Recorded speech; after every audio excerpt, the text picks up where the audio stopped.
The vast ocean of healing waves that time contains has washed away rubber stamps demarking me as stuck.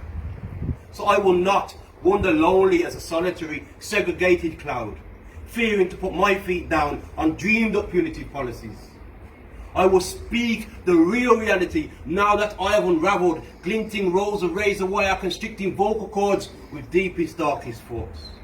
I will talk words like foreign bodies inserted into ecosystems of carnivorous thoughts to cause reacting attacks and the devouring of ideas and neural paths so that we, perhaps, collectively, can fashion sharp focal points to stab and slash DNA from same veins onto pages of minds and realise such a didactic discourse, it beats uproar on House of Lords' door demanding reform. Because we are born into the world with so much to offer.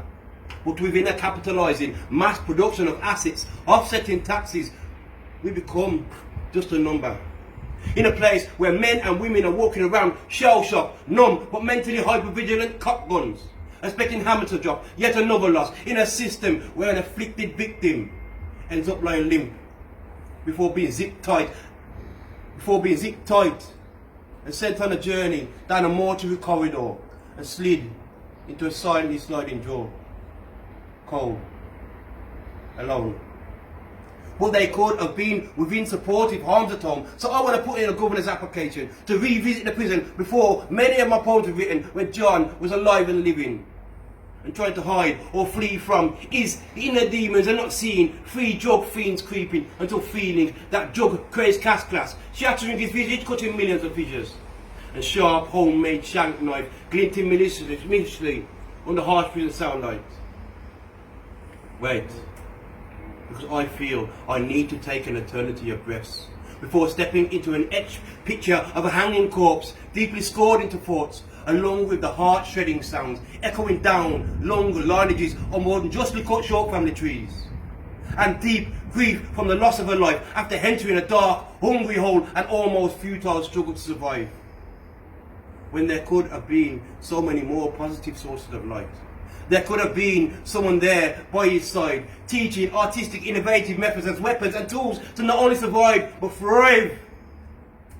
Instead of feeling like a fool who stood looking and diving up across crumbs, descending like dead stars, while trying to stuff them into austere, threadbare pockets along one of the broken pathways back behind bars.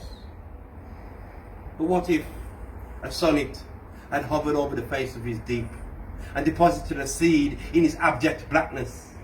It would have grown a smorgasbord of thought-sprawling branches. Imagine if John had reached out a hand to grab artistic attributes divine and feasted on the fruits of truth dangling right there on the vine.